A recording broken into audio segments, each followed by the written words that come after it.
Lenin said that 1905 was the dress rehearsal for 1917, and that's all to do with Bolshevik myth-making, the idea that their October Revolution was rooted deep in history, going back not just to February 1917, but 12 years before that, as if the whole of history from that moment in 1905 was moving towards October 1917. I don't see it that way, but I do see the 1905 events as a revolution, albeit one stifled by repression and then reforms to try to divide the liberal and radical and working and peasant classes by hiving off political concessions from the more radical social demands of the masses. So it is a revolutionary moment, and it is a moment that sees Russia united in a way that it would be again in February 1917. But it's a moment that doesn't end in victory for the revolution, precisely because the regime was able to divide the revolution by giving political reforms. So the liberals were effectively bought off by the October Manifesto. They thought that that would allow them to build a new Russia based on ideas of constitutionalism, parliamentary legislation, and the accountability of the executive before the Duma or the parliament. But that wasn't enough for peasants who wanted the land. They wanted some sort of socialist land law, which they introduced through their deputies in the first and second Dumas,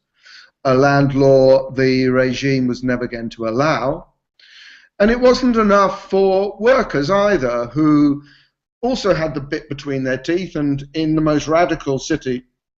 of Moscow, we have this uprising in December 1905, where they're clearly not prepared to be bought off by political reforms alone. So it is a revolutionary moment, but it's one that destabilizes the regime, which makes perhaps Nicholas see the necessity for political reform, but at the same time probably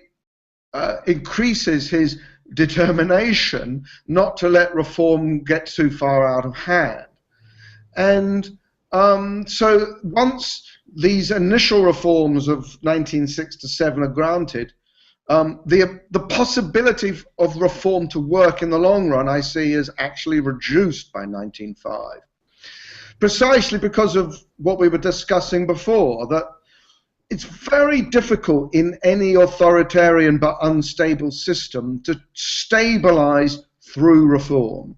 because it has to come, as Stolypin saw, with the combination of repression. So Stolypin is effectively in a position of trying to divide the liberals from the radicals and the socialists, but he's at the same time alienating the liberals by repression, by riding roughshod over the Duma when he needs to force through legislation, and because the fundamental divide that we were talking about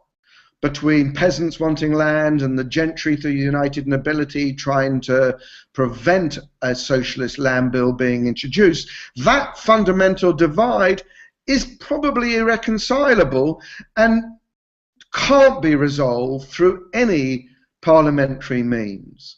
So, in other words, what I'm suggesting is that after 1905, the revolutionary tensions that have been exacerbated, thrown into action by the events of that year, make reform all the more difficult.